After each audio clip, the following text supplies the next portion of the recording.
ठीक है, आज हम लोग स्टार्ट करेंगे पीएचपी कांस्टेंट। पीएचपी कांस्टेंट्स ये सीखेंगे।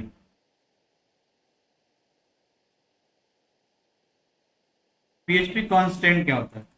तो पीएचपी कांस्टेंट का अगर बात करें, कांस्टेंट का मतलब होता है कि कोई वैल्यू आपकी फिक्स हो, उसको बोलते हैं कांस्टेंट। तो पीएचपी में यदि आपको किसी वैल्यू को फिक्स रखना हो तो आप पीएचपी के कांस्टेंट का यूज कर सकते हैं। बट जब आप पीएचपी के कांस्टेंट को यूज करेंगे, इसके लिए आपको यूज करना पड़ेगा डिफाइन फंक्शन। इस डिफाइन फंक्शन के अंदर आप इस कांस्टेंट का नेम पास करेंगे और कांस्टेंट की वैल्यू पास करेंगे। मीन्स इस डिफाइन फंक्शन के अंदर आप पैरामीटर पास करेंगे। डिफाइन फंक्शन के अंदर मल्टीपल पैरामीटर हो सकते हैं। आप 2 पैरामीटर पास करिए, 3 पैरामीटर पास करिए, वो आपके ऊपर है। मल्टीपल पैरामीटर पास कर सकते हैं, मिनिमम 2 पैरामीटर पास करना मस्ट है। पहला इसमें जो पैरामीटर होता है वो होता है आपका कांस्टेंट नेम। कांस्टेंट नेम आपका पहला पैरामीटर, और जो आपका सेकंड पैरामीटर होता है वो होती है आपकी कांस्टेंट की वैल्यू। अपना माइक बंद करिए किसकी।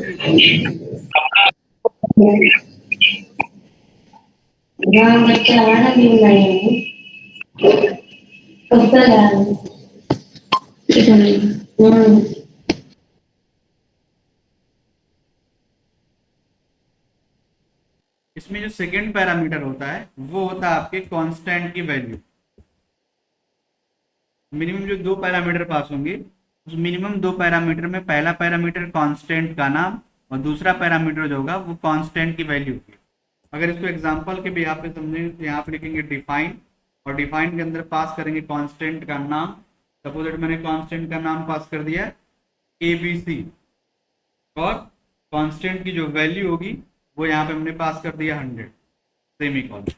तो आप इस कांस्टेंट नेम के बिहाफ पे इस वैल्यू को प्रिंट कर सकते हैं। बट ये जो वैल्यू होगी ये फिक्स होगी, जो आप यहाँ पे डिसाइड करेंगे वही वैल्यू यहाँ पे होगी।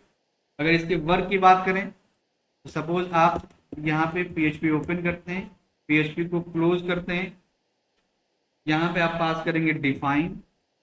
इस डिफाइन के अंदर आप कोई भी नेम पास करेंगे लाइक दैट XYZ, और फिर यहाँ पास करेंगे कॉमा, और इसके अंदर आप पास करेंगे वह वैल्यू जो आपको प्रिंट करनी है, और यहाँ पे इको करेंगे XYZ। ठीक है, इस XYZ में से क्या होगा, जो आपने 500 पास कर रखा है वो आपका प्रिंट हो जाएगा। इसका मतलब ये हुआ कि एक कांस्टेंट दूसरे कांस्टेंट में असाइन हो रहा है। अभी तक आप हम लोग बात करें कल की, तो कल हम लोग क्या कर रहे थे कि जब मैं लिख रहा था $A इक्वल 10 और इसको मैं इको $A कर रहा था, तो $A में जो वैल्यू असाइन हो रही थी वो यहाँ पे प्रिंट हो जा रही थी। वही सेम रूल यहाँ पे कांस्टेंट में, बट ये जो था ये वेरिएबल था। इसमें आप डेटा अपने अकॉर्डिंग चेंज कर सकते थे। आप रन टाइम पे भी इसमें डेटा चेंज कर सकते हैं।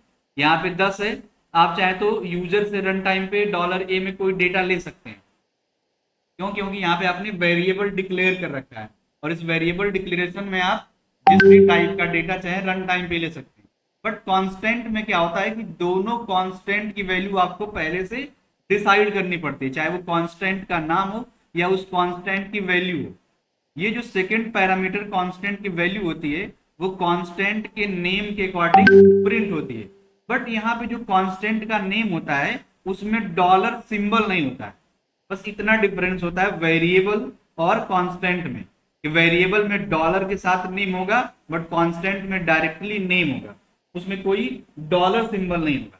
और ये सेकेंड वैल्यू इस नेम में असाइन हो जाएगी, और जब असाइन हो जाएगी तो वो प्रिंट हो जाएगी।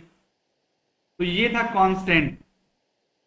कांस्टेंट की वैल्यू हमेशा फिक्स होगी। कांस्टेंट को शो करने के लिए आपको डिफाइन नेम का फंक्शन यूज करना पड़ेगा। उस डिफाइन नेम के फंक्शन के अंदर आपको पैरामीटर पास करना होगा। पैरामीटर में आपको मिनिमम 2 पैरामीटर पास करना होगा, मैक्सिमम आप मल्टीपल पैरामीटर पास कर सकते हैं। इसमें जो पहला पैरामीटर होता है इसको कांस्टेंट का नेम बोला जाता है, और सेकंड पैरामीटर को कांस्टेंट की वैल्यू बोली जाती है। कांस्टेंट की value by default constant name में असाइन हो जाती है। अगर इसको वेरिएबल से डिफरेंट देखा जाए तो कांस्टेंट के नेम में डॉलर सिंबल नहीं होता है और वेरिएबल में डॉलर सिंबल होता है। ये डिफरेंस दोनों में अगर आपसे कभी पूछा जाता है कि difference between constant and variable, तो आप ये बता सकते हैं। फिर नेक्स्ट जो हमारा टॉपिक आता है वो आता है पीएचपी ऑपरेटर। तो हम लोग सभी लोग सी में ऑपरेटर्स कई टाइम पढ़े होंगे, या आप अदर प्रोग्रामिंग में भी ऑपरेटर्स पढ़े होंगे। ऑपरेटर्स का वर्क होता है कि किसी वेरिएबल की वैल्यू को ऑपरेट करने के लिए। अब वो किस वे में ऑपरेट किया जाएगा वो आपका ऑपरेटर डिसाइड करेगा। अगर डेफिनेशन इसकी बात करें तो ऑपरेटर्स का वर्क होता है कि जो आपने वेरिएबल डिक्लेयर कर रखा है या जो आपने वेरिएबल डिसाइड कर रखा है उसमें जो वैल्यू आपने असाइन की है उसको आप ऑपरेट कैसे करेंगे। तो ऑपरेट करने के लिए पीएचपी में 5 टाइप के ऑपरेटर्स होते हैं। पहला जो आपका ऑपरेटर है वो है अर्थमेटिक ऑपरेटर।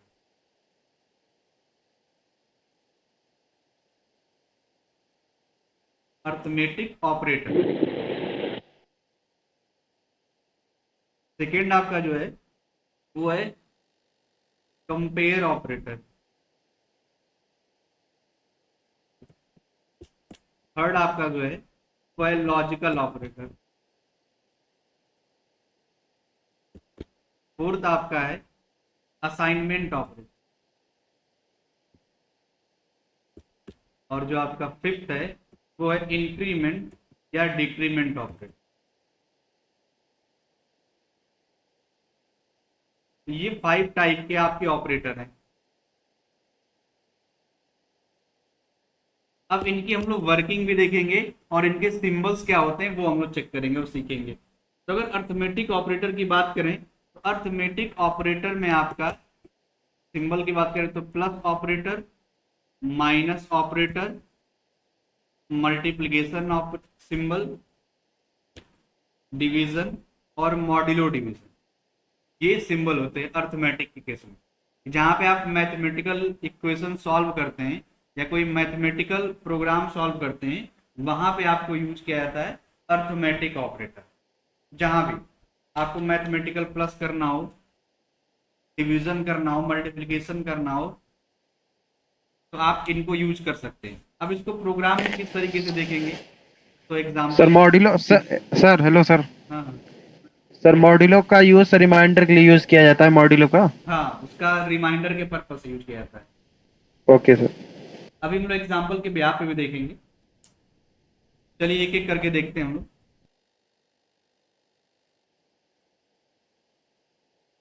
अब इसमें आ जाइए आप अर्थमेटिक। सपोज मैंने एक पीएचपी ओपन किया, पीएचपी को मैंने यहाँ पे क्लोज किया और यहाँ मैंने पास किया $a और मैंने यहाँ पे वैल्यू दे दिया 500 और मैंने यहाँ पे एक और वेरिएबल लिया $b और यहाँ मैंने दे दिया अगेन 700। अब यदि हमें इसमें प्लस या एडिशन ऑपरेटर यूज करना हुआ तो हम क्या लिखेंगे, उससे पहले एक वेरिएबल ले लेंगे। सपोज दैट मैंने ले लिया रिजल्ट और यहाँ पे लिखेंगे $a प्लस $b। ये आपने मल्टीपल टाइम काम किया होगा और इसको आप क्या कर देंगे, यहाँ पे लिखेंगे इको $रिजल्ट। ए और बी वेरिएबल में जो आपने वैल्यू ले रखी है वो आपका डिस्प्ले हो जाएगा। ठीक है, अगर इसको पीएचपी में सेव करके देखें तो एक नया मैं पेज लेता हूँ। इस नए पेज में मैंने यहाँ पे पीएचपी ओपन किया, पीएचपी को क्लोज किया, सेव किया मैंने यहाँ पे। इसको सेव कहाँ पे करेंगे, सी ड्राइव में जाएंगे, जैम के अंदर जाएंगे, एचटी डॉक्स में जाएंगे और यहाँ पे हम लोगों ने फोल्डर बना लिया है online PHP 9 to 10, online class 9 to 10। यहाँ मैंने दिया arth.php, ये सेव कर दिया। यहाँ पे मैंने दिया $a equal 500, $b equal 700 and $result equal $a plus $b।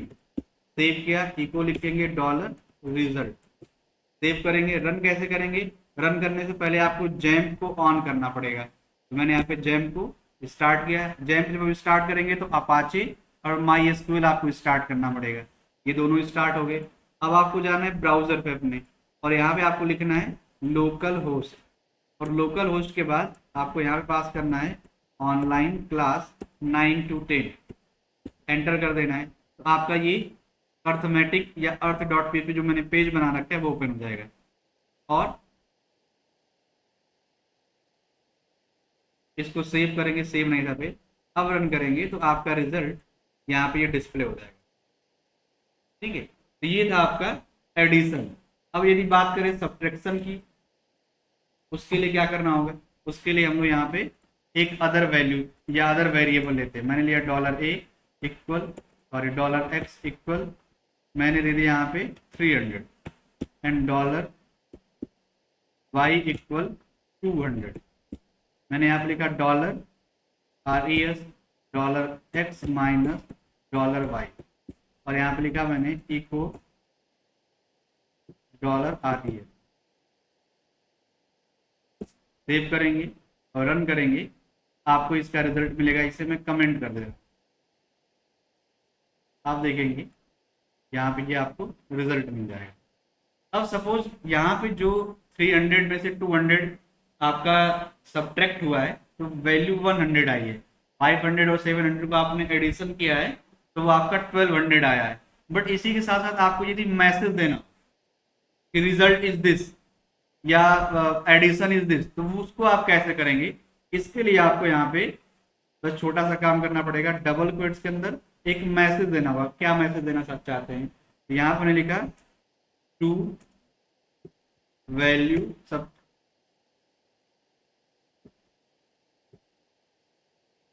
Is, और यहाँ पे मैंने दिया सेमीकोलन, और फिर बाद में आपको देना होगा डॉट। यहाँ पे जो मैसेज देना है वो मैसेज आप देंगे, साथ ही साथ आप पास करेंगे डॉट, और जिस वेरिएबल में वैल्यू आ रही है उसको यहाँ पे आप कॉन्केटिनेट कर देंगे। तो अब आपको आपका रिजल्ट मैसेज के साथ मिलेगा। यहाँ पे मिला दिस, और आपको कोई मैसेज देना हो तो आप इस डबल क्विट्स के अंदर वो मैसेज पास कर सकते हैं।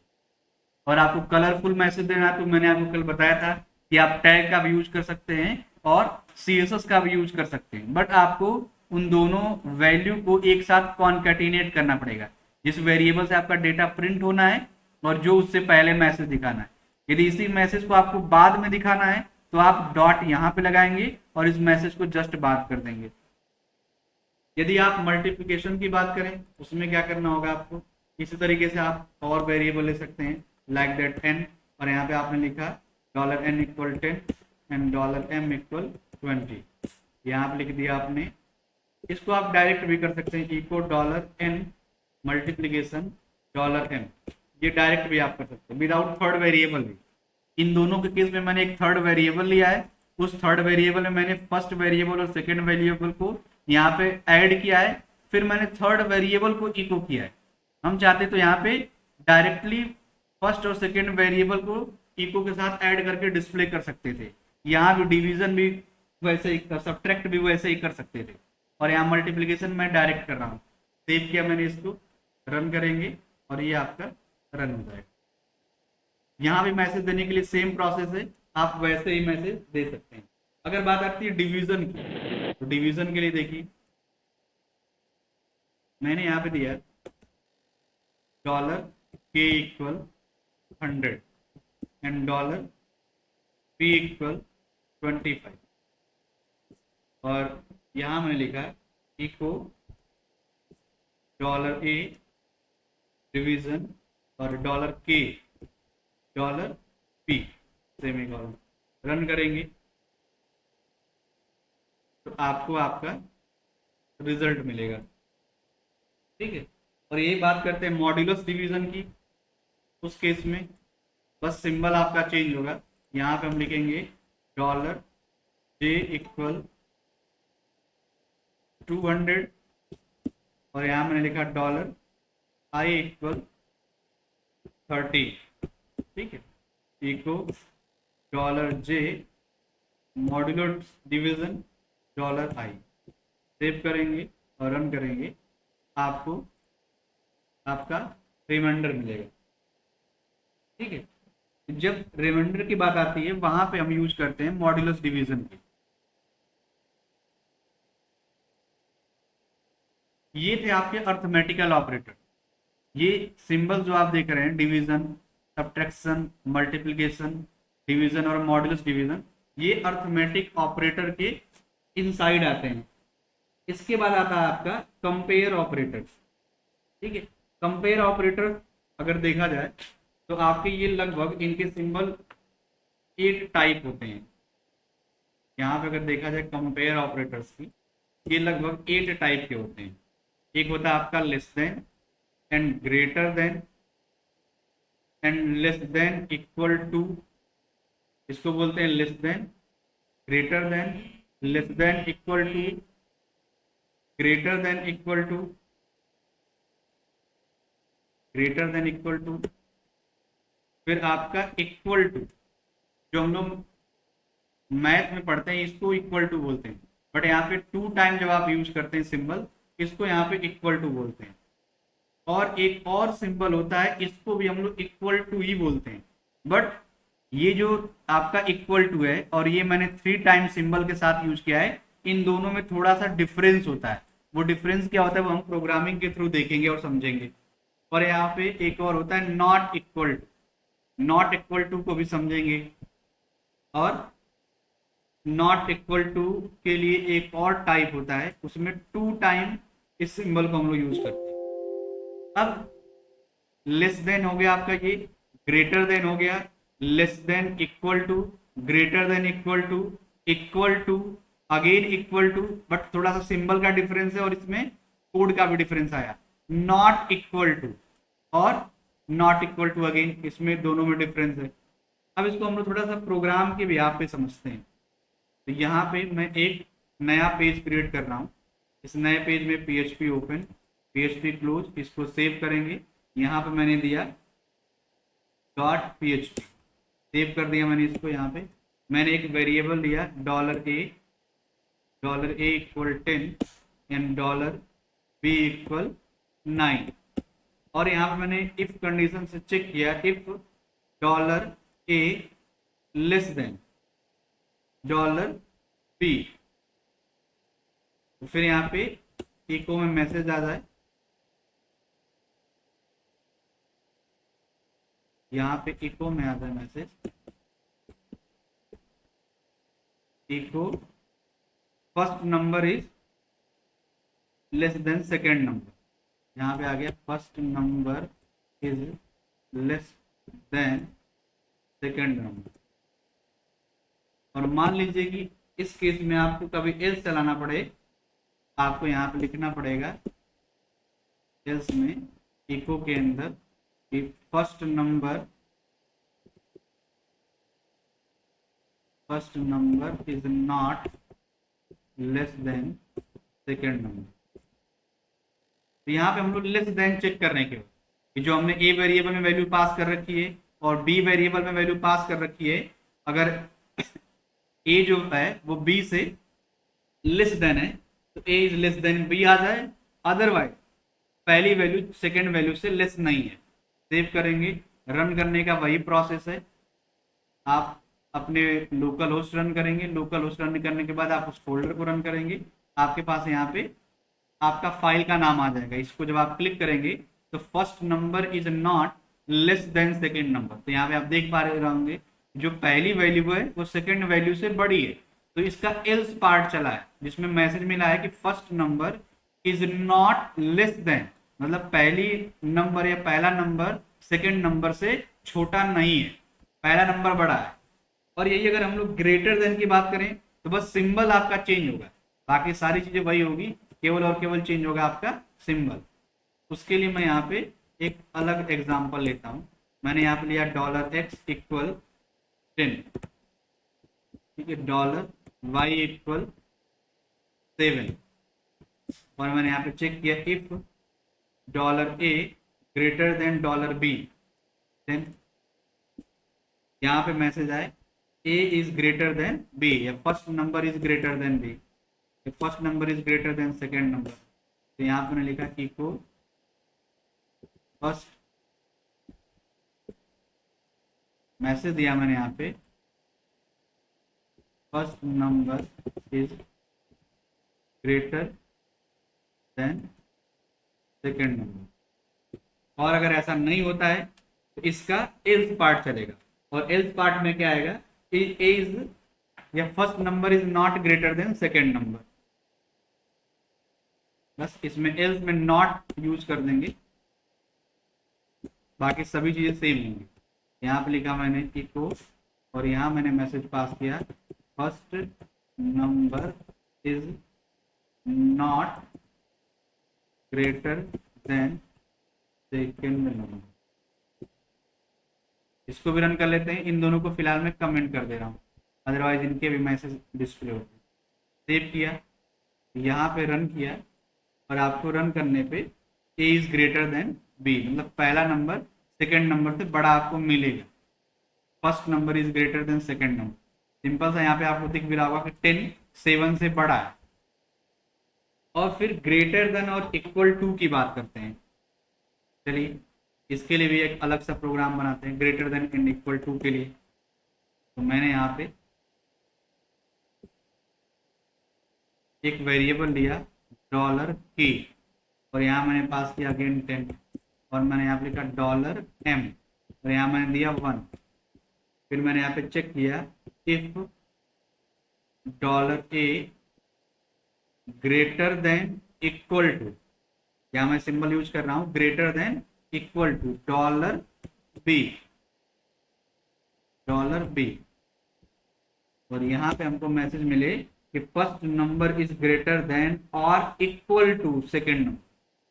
मैसेज मैंने दिया कि पहला नंबर या तो बड़ा है सेकेंड नंबर से या वो उसके बराबर है।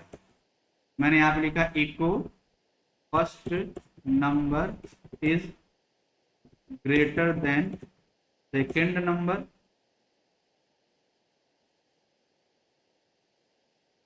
और इक्वल टू, मतलब पहला नंबर जो है या तो वो बड़ा है या वो उसके बराबर है, इक्वल है। एल्स में बस जहां आपका इज ग्रेटर देन था वहां पर नॉट कर देंगे, first number is not greater than और इक्वल टू बी। यहाँ पे लिखा मैंने इको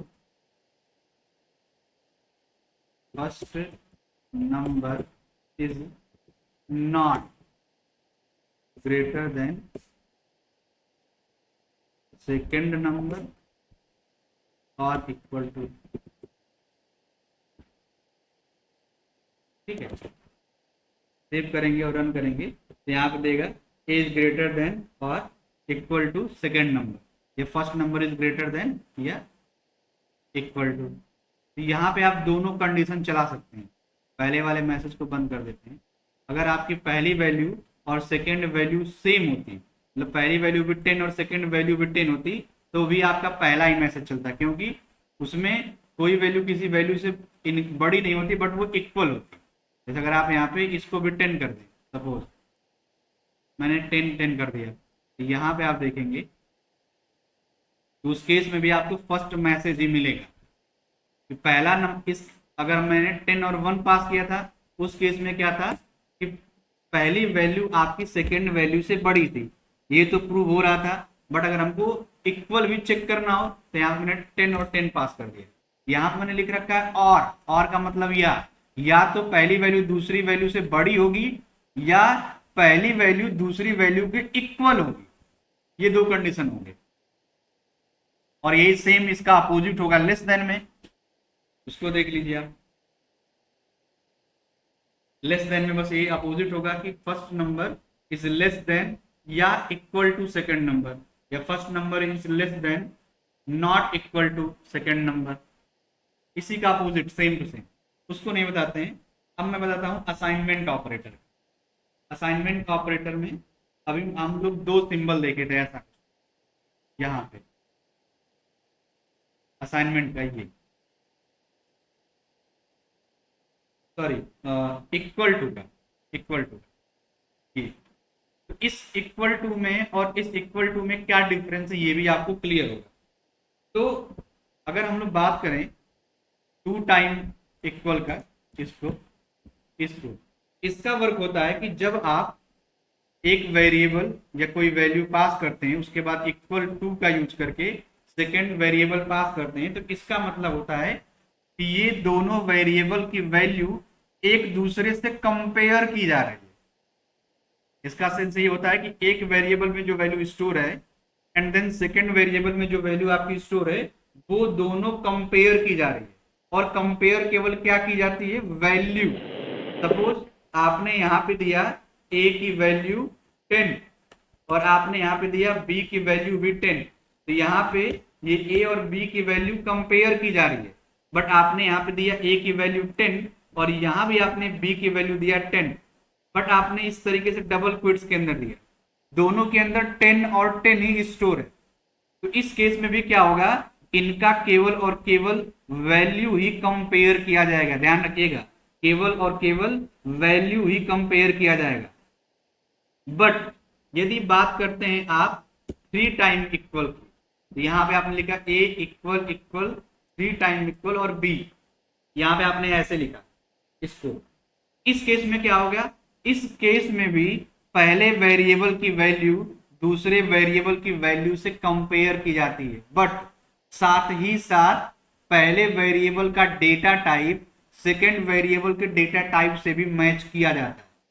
ध्यान रखना होगा आपको कि सेकेंड के केस में क्या होता है कि दोनों वेरिएबल की वैल्यू मैच तो की जा रही है, बट उस वैल्यू के मैचिंग के साथ साथ दोनों के वेरिएबल के डेटा टाइप भी आपस में मैच किए जा रहे हैं। अगर दोनों वेरिएबल के वैल्यू मैच हो जाती है, डेटा टाइप मैच नहीं होता है, तो वहां पे इक्वल टू नहीं माना जाएगा। जबकि पहले के केस में क्या है, केवल वैल्यू मैच कर गई तो दोनों इक्वल टू माना जाएगा। जबकि सेकेंड के केस में दो कंडीशन चेक की जाती है, एक दोनों वेरिएबल की वैल्यू और साथ ही साथ उन दोनों वेरिएबल का डेटा टाइप, कि उन दोनों का डेटा टाइप क्या है। इसको एग्जाम्पल के थ्रू समझते हैं। अब मैं इसके लिए एक नया पेज क्रिएट कर लेता हूँ। नहीं, ये तो इसी का पार्ट था ना, कंपेयर वाले में।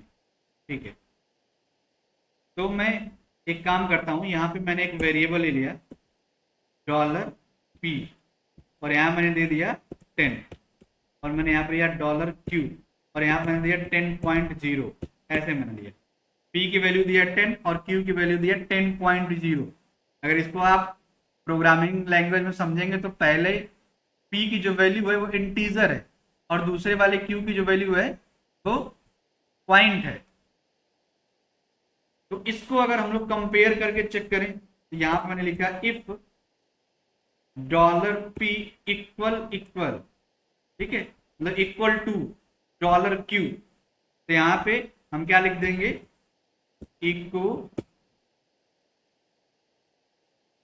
इको मैंने दे दिया p and q value are same. मैंने यहाँ पे मैसेज दे दिया p और q की वैल्यू सेम है। और सपोज p और q की वैल्यू सेम नहीं है तो यहाँ पे चलेगा अगेन इको, और यहाँ पास क्या करेंगे, echo p and q value not same, मतलब p और q की वैल्यू सेम नहीं है। इसको रन करते हैं, रन करेंगे। ओके, कहीं पे सिंटेक्स एरर है, सेमी कॉलन यहाँ पे मिस्टेक है। सेव किया, अगेन मैंने रन किया, ये आपका रन हो गया। रन होने पे क्या आपको मिला कि p and q value are same, means p और q वेरिएबल में जो वैल्यू स्टोर की गई है वो दोनों की सेम है। अब इसी सेम स्ट्रक्चर को हम p और q को यहाँ पे एक और बार चेक करते हैं। इफ $p और 3 टाइम में इक्वल यूज करता हूँ, 3 टाइम इक्वल टू को, और यहाँ लिखा मैंने q, तो मैंने यहाँ पे लिखा echo p and q value are same, और इसके एल्स मैंने दिया echo same message p and q value are not same. अब यहाँ पे आपको रिजल्ट मिलेगा एल्स का। एल्स का रिजल्ट क्यों मिलेगा, क्योंकि यहाँ पे जो p और q का कंपेयर किया जा रहा है, p और q की वैल्यू की जो कंपेयर की जा रही है, वहां पे दो चीजों का कंपेयर किया जा रहा है। एक तो p और q के अंदर जो आपकी वैल्यू स्टोर है वो क्या है, 10 और 10.0 है, ठीक है, वो तो सेम है।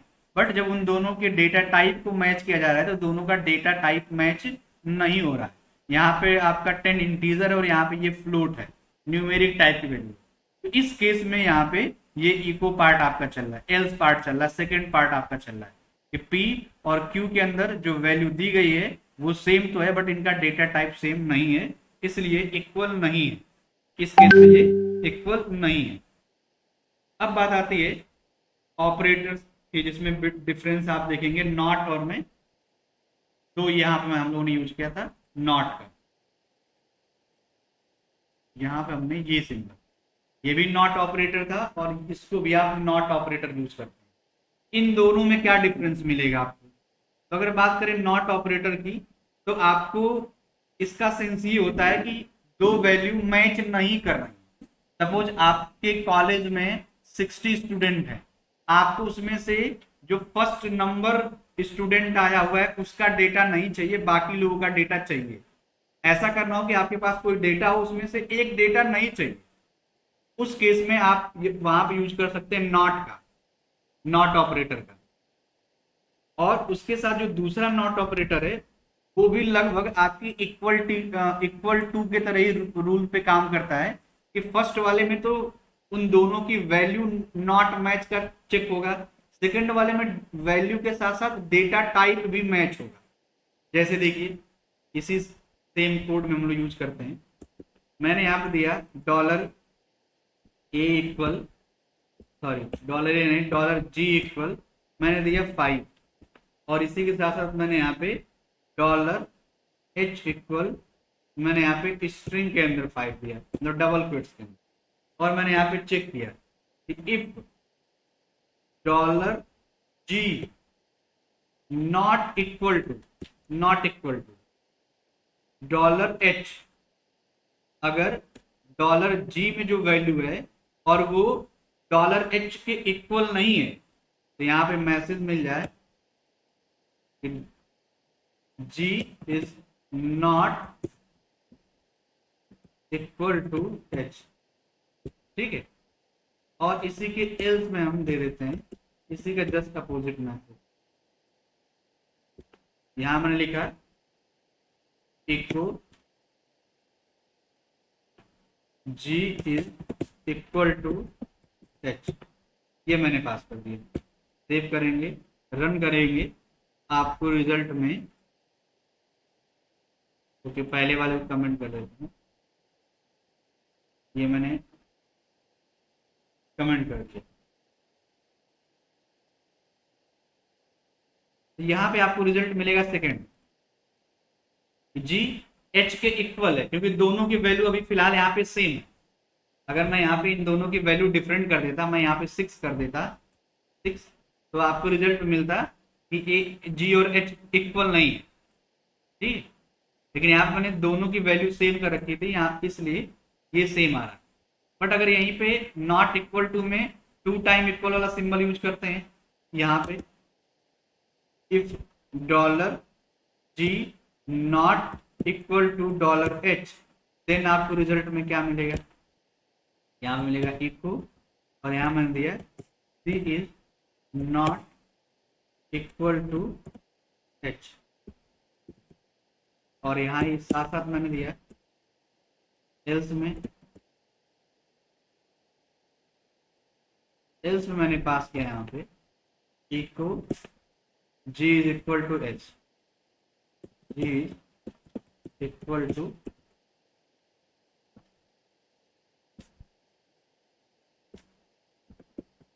एच, ये मैंने पास। सेव करेंगे और अब रन करेंगे, इसको कमेंट कर देंगे, यहाँ मैंने इसको कमेंट कर दिया। सेव करेंगे और रन करेंगे, आपको यहाँ पे रिजल्ट, यहाँ पे G is not equal to H आ रहा है। यहाँ पे G is not equal to H क्यों आ रहा है? क्योंकि यहाँ पे दोनों की वैल्यू तो सेम मैच हो रही है, बट इन दोनों का डेटा टाइप मैच नहीं हो रहा है। एक आपका इंटीजर डेटा टाइप है और एक आपका स्ट्रिंग डेटा टाइप, इसीलिए यहाँ पे G और H इक्वल नहीं है, ठीक है। यहाँ पे दोनों इक्वल नहीं है, रीजन इसका कि इन दोनों की वैल्यू सेम तो है बट इनका डेटा टाइप सेम नहीं है। अब बात आती है पीएचपी के लॉजिकल ऑपरेटर में, जो आपका नेक्स्ट है वो है पीएचपी का लॉजिकल ऑपरेटर। लॉजिक पे, जहां पे कंडीशन यूज होती है, जहां भी आपको मल्टीपल डेटा में कंडीशन देना, वहां पे आप यूज कर सकते हैं लॉजिकल ऑपरेटर का। अभी तक हम लोगों ने इसमें इफ के साथ जितने भी कंडीशन दिए वो एक सिंगल कंडीशन थे कि ए बी से बड़ा हो या बी ए से बड़ा हो या बी इक्वल टू ए हो या ए लेस देन बी हो या equal to not equal to, ये सभी के सभी एक कंडीशन थे। इनके दो वेरिएबल थे, उन दोनों वेरिएबल के बीच में एक कंडीशन था। लेकिन जब आपके पास दो वेरिएबल से ज्यादा कभी वेरिएबल होते हैं, 3 होते हैं, 4 होते हैं, 5 होते हैं या मल्टीपल वेरिएबल होते हैं, तो वहां पे आपको लॉजिकल ऑपरेटर यूज करने पड़ते हैं। आपको ये चेक करना पड़ता है कि क्या पहले वेरिएबल की वैल्यू दूसरे या तीसरे वेरिएबल के वैल्यू के बड़ा है, छोटा, इक्वल है, या सेकंड वेरिएबल की वैल्यू पहले वेरिएबल या थर्ड वेरिएबल की वैल्यू से लेस देन है, ग्रेटर देन या इक्वल टू है। तो जहां पे आपको दो वेरिएबल से ज्यादा वेरिएबल के बीच में कंपेयर करने की जरूरत पड़े या आपको वहां पे कंडीशन चेक करने की जरूरत पड़े, वहां पे आप यूज करेंगे लॉजिकल ऑपरेटर्स। तो लॉजिकल ऑपरेटर्स के लिए आपको यहाँ पे यूज करना पड़ेगा एंड ऑपरेटर का। इसको अगर सिंगल देखें तो एम परसेंट बोलते हैं, और यदि इसको 2 टाइम यूज कर दें तो इसको बोलते हैं एंड, और इस सिंबल को बोलते हैं और एक इसमें होता है नॉट। यदि आपको चाहिए ही नहीं, आपको कंडीशन मैच ही नहीं कराना या आपको कंडीशन मैच ही नहीं हो रही, तो वहां पे आप यूज करेंगे नॉट का। तो एंड और लगभग लगभग सेम होते हैं, थोड़ा सा इनमें माइनर सा डिफरेंस होता है, बाकी जनरली ये दोनों सेम होते हैं। नॉट थोड़ा सा डिफरेंट होता है। तो नॉट कितना डिफरेंस होता है और एंड और में क्या डिफरेंसेस होते हैं वो आपको समझना है। ठीक है, चलिए इनको हम लोग कोड के यहाँ पे देखते हैं। तो मैं अगेन एक नया पेज क्रिएट कर रहा हूँ। इस नए पेज को PHP open, PHP close, save करेंगे और यहाँ मैंने दिया कोड 4, सॉरी इसको देते हैं log.php, मीन्स लॉजिकल के ऑपरेटर डॉट उसका PHP। अब बात आती है इसमें कि आप एंड और को कैसे यूज करेंगे, और यदि आप एंड और को यूज करेंगे तो इन दोनों में आप डिफरेंस कैसे चेक करेंगे। चलिए, तो मैंने लिखा यहाँ पे एक वेरिएबल $a और यहाँ मैंने पास किया 10। एक और मैंने वेरिएबल यूज किया b और यहाँ मैंने दिया 4, और एक और वेरिएबल मैंने दिया $c और यहाँ मैंने दिया 3। अब मैंने यहाँ पे चेक किया if $a greater than $b and $a greater then $c, means मैंने यहाँ पे ये चेक किया है कि यदि $a में जो वैल्यू स्टोर है यदि वो b से भी बड़ा हो और c से भी बड़ा हो, तो यहाँ पे लिख दे कि इको a, या यहाँ पे लिख दे first variable value is greater than second and third. जो फर्स्ट वेरिएबल की वैल्यू है वो सेकेंड और थर्ड से बड़ी है। अब आप यहाँ पे इसको यदि रन करते हैं यहाँ पे हम इसको, यहाँ में गया log.php पे, तो यहाँ पे लिख कर क्या आएगा कि first variable value is greater than second and third, आपको ये मिलेगा। बट यदि मैं यहीं पे इसको 30 कर दूंगा तो उस केस में क्या होगा कि आपको आपका रिजल्ट नहीं मिलेगा, ये आपको रिजल्ट नहीं मिलेगा। रीजन इसका कि यहाँ पे एक कंडीशन गलत हो रही है, यहाँ पे ये कंडीशन गलत हो रही है कि ए सी से भी बड़ा है, ऐसा नहीं है, यहाँ पे सी बड़ा है। तो एंड ऑपरेटर के केस में क्या होता है कि जब भी आप मल्टीपल कंडीशन पास करते हैं, जैसे एक आपकी ये कंडीशन है कि ए बी से बड़ा है और सेकेंड आपकी कंडीशन ये है कि ए सी से भी बड़ा है, तो जब आप मल्टीपल कंडीशन पास करते हैं और उस मल्टीपल कंडीशन में आप M% का यूज करते हैं या एंड ऑपरेटर का यूज करते हैं, उस केस में ये मैंडेटरी होता है कि दोनों कंडीशन ट्रू होने चाहिए। यहाँ पे ये मस्ट हो जाता है।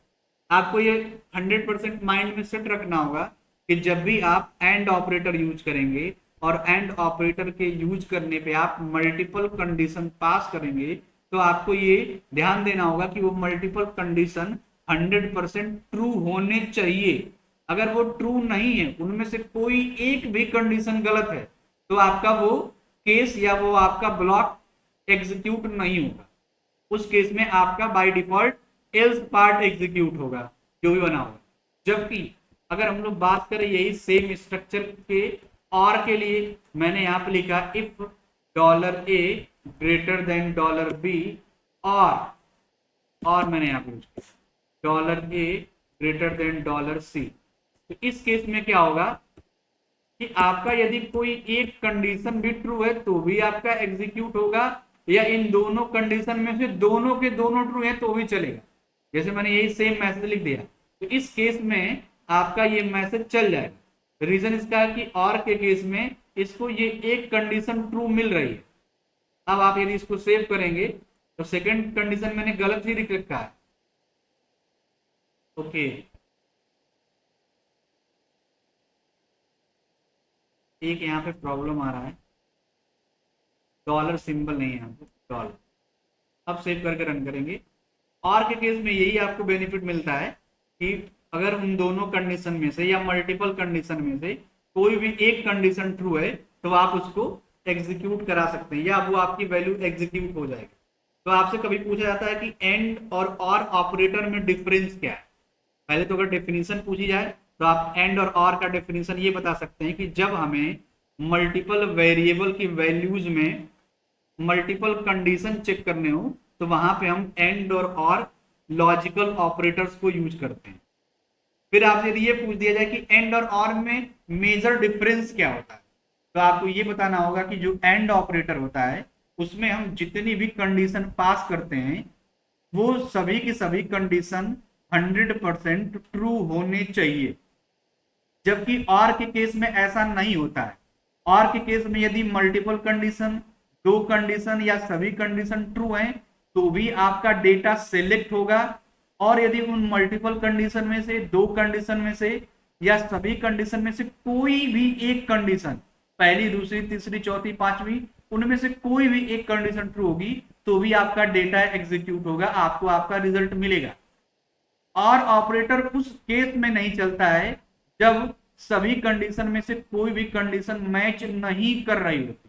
ध्यान दीजिएगा, जब सभी कंडीशन में से कोई भी एक कंडीशन मैच नहीं कर रही होती है उस केस में आपका और ऑपरेटर नहीं चलता। बट और ऑपरेटर का एक ड्रॉबैक भी होता है। यदि और ऑपरेटर में आपने ये वैल्यू दे रखी है और ये और ऑपरेटर का वेरिएबल किसी अदर प्रोग्राम के वेरिएबल से मैच करता है तो उसका डेटा ही डिस्प्ले कर देगा। सपोज दैट हमने ये एक प्रोग्राम लिखा था, इसमें ए बी और सी पास कर रखा है, मैंने एक और प्रोग्राम लिखा उसमें मैंने सी पास कर दिया और यहाँ मैंने ये 60 दे दिया। तो सपोज अगर आपका ये सी कंडीशन में मैच नहीं होता है तो ये कंडीशन आपका वो मैच कर देगा।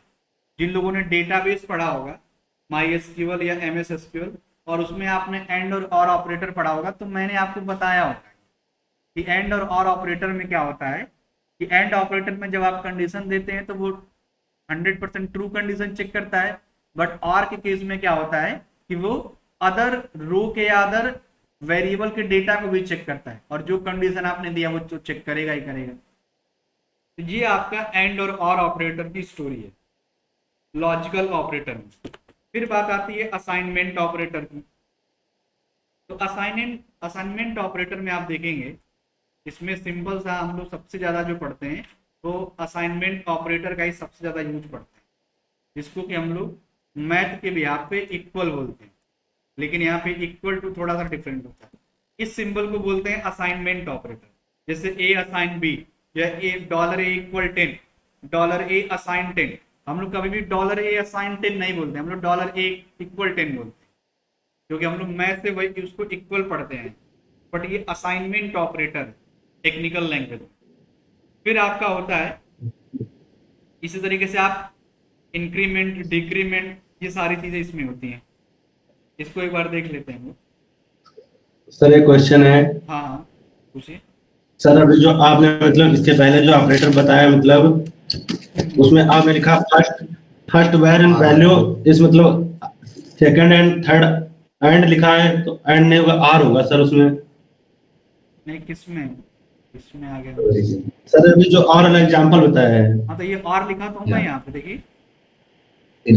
सर यहाँ पे आपने एंड लिख दिया है second and third.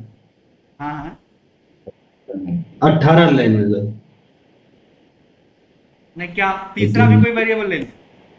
Suppose that आप सर ये 18 सर जो 18 वाली लाइन है सर उसमें लिखा है first var value is greater than second and third, हाँ तो सेकंड और थर्ड होना चाहिए। नहीं, वो तो मैसेज है, मैसेज में आप कुछ भी लिख दिए, वो आपके ऊपर है। ये ये अच्छा अच्छा। ये ए एन डी का मतलब वो एंड नहीं है, ऑपरेटर वाला एंड नहीं है। यस सर yes, ये ए एन डी जो मैंने लिखा है ये और वाला ए एन डी है, और ये जो मैंने लिखा है ये ऑपरेटर वाला एंड है। ठीक है, तो इसको ओके आप सर। ऐसे कर लीजिए, ऐसे भी कर सकते हैं, आप कॉमा कर लीजिए। ठीक है, वो कंफ्यूज मत होइए। ठीक। ये ओके ए सर। एन डी जो मैंने लिखा था वो इंग्लिश लैंग्वेज का और वाला एंड है। ठीक है, ठीक है, थैंक यू सर। ओके। अब देखिए यहाँ पे, तो ये आपका सिंबल है असाइनमेंट ऑपरेटर का। असाइनमेंट ऑपरेटर सबसे ज्यादा हम लोग यूज करते हैं। यदि किसी वेरिएबल में कोई वैल्यू असाइन करनी है तो आप असाइनमेंट ऑपरेटर यूज कर दीजिए, या किसी वेरिएबल का किसी अदर वेरिएबल में वैल्यू यूज करनी है वहां भी आप असाइनमेंट ऑपरेटर को यूज कर सकते हैं। लाइक दैट आपने एक वेरिएबल लिया $a और इसमें आपने पास किया 100, और फिर यहाँ पे आपने एक और वेरिएबल लिया $b, तो आप चाहें तो इस $b वेरिएबल के अंदर $a वेरिएबल की वैल्यू को असाइन कर सकते हैं। मीन्स यहाँ पे ये बोला जा सकता है कि आप एक वेरिएबल की वैल्यू को दूसरे वेरिएबल में असाइन कर सकते हैं। जैसे यहाँ पे अगर हम यहाँ ये लिखें कि $b इक्वल $a, तो $a में जो पहले से वैल्यू स्टोर की गई थी 100, अब वो $b में असाइन हो गई। होता है ना कि एक बाल्टी की पानी को दूसरे बाल्टी में रखना, तो वहां से एक बाल्टी की पानी को दूसरे बाल्टी में रखना मतलब पहले बाल्टी की पानी को दूसरे बाल्टी में असाइन करना। वही होता है, वो सीन यहाँ पे भी है कि हमने एक $a वेरिएबल लिया, उसमें 100 वैल्यू स्टोर की, फिर मैंने एक सेकेंड वेरिएबल $b लिया, अब मैंने $b में $a की जो वैल्यू थी उसको मैंने स्टोर करा दिया।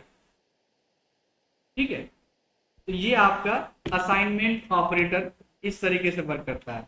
तो आने वाले टाइम पे जितने भी लगभग हम लोग प्रोग्राम वगैरह लिखेंगे उस सभी में असाइनमेंट ऑपरेटर ही यूज करें, मैक्सिमम आपका वही यूज होने वाला है।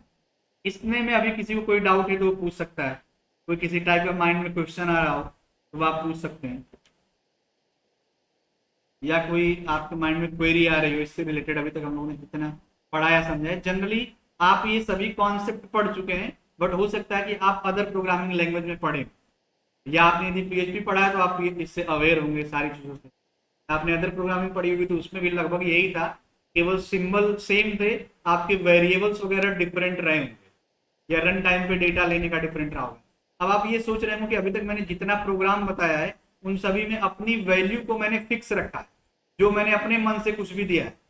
अगर आप ये कहें हमसे कि आप इन वेरिएबल के अंदर रन टाइम पे वैल्यू कैसे लेंगे, तो वो आने वाले चैप्टर में उसको हम लोग पढ़ेंगे। वो थोड़ा सा प्रोसेस लंबा होता है क्योंकि उसमें हमें HTML का भी यूज करना पड़ता है, गेट पोस्ट को भी यूज करना पड़ता है, तब जाकर के हम लोग रन टाइम पे वैल्यू को ले पाते हैं, और तब जाकर के ये सारे प्रोसेस हम लोग रन टाइम पे भी कर सकते हैं। जैसे आपने जावा स्क्रिप्ट में पढ़ा होगा कि आप 2 इनपुट बॉक्स बनाते थे, वैल्यू इनपुट करते थे और प्लस माइनस या डिवीजन सारा काम करते थे। वो काम PHP में भी पॉसिबल है, बस थोड़ा सा प्रोसेस लंबा हो जाएगा। वो हम लोग आगे पढ़ेंगे उस वाले कॉन्सेप्ट को, उस वाले फीचर को। इसमें किसी को कोई डाउट नहीं है, तो आज के लिए थोड़ा हम इतना ही रखना चाहेंगे, बाकी हम लोग कल पढ़ेंगे। और इसका आपको आज वीडियो में शेयर कर दूंगा जो भी अभी तक हम लोग पढ़े हैं। और फर्स्ट वीडियो और सेकंड वीडियो हम आपके ऑलरेडी ग्रुप में शेयर कर रखे हैं। जिन लोगों ने लेट ज्वाइन किया हो या जिन लोगों ने फर्स्ट और सेकंड लेक्चर को नहीं पढ़ा हो वो उससे देख सकते हैं और समझ सकते हैं। फिर मैंने आपको ये भी छूट दे रखा है कि आपको कभी डाउट आता है PHP पढ़ने में तो आप उसी ग्रुप में शेयर कर सकते हैं। उसी ग्रुप में आप अपने क्वेश्चन पूछ सकते हैं या पर्सनल भी पूछ सकते हैं। मेरा नंबर उसमें, आप वहां से नंबर निकाल करके आप पूछ भी कर सकते हैं, कॉल भी कर सकते हैं जब आप फ्री हो। आज के लिए इतना रखेंगे, बाकी कल सेम टाइम पे कनेक्ट होंगे। धन्यवाद everyone. Thank you sir. Thank you, thank you. Thank you sir. Thank you, sir. Thank you, sir.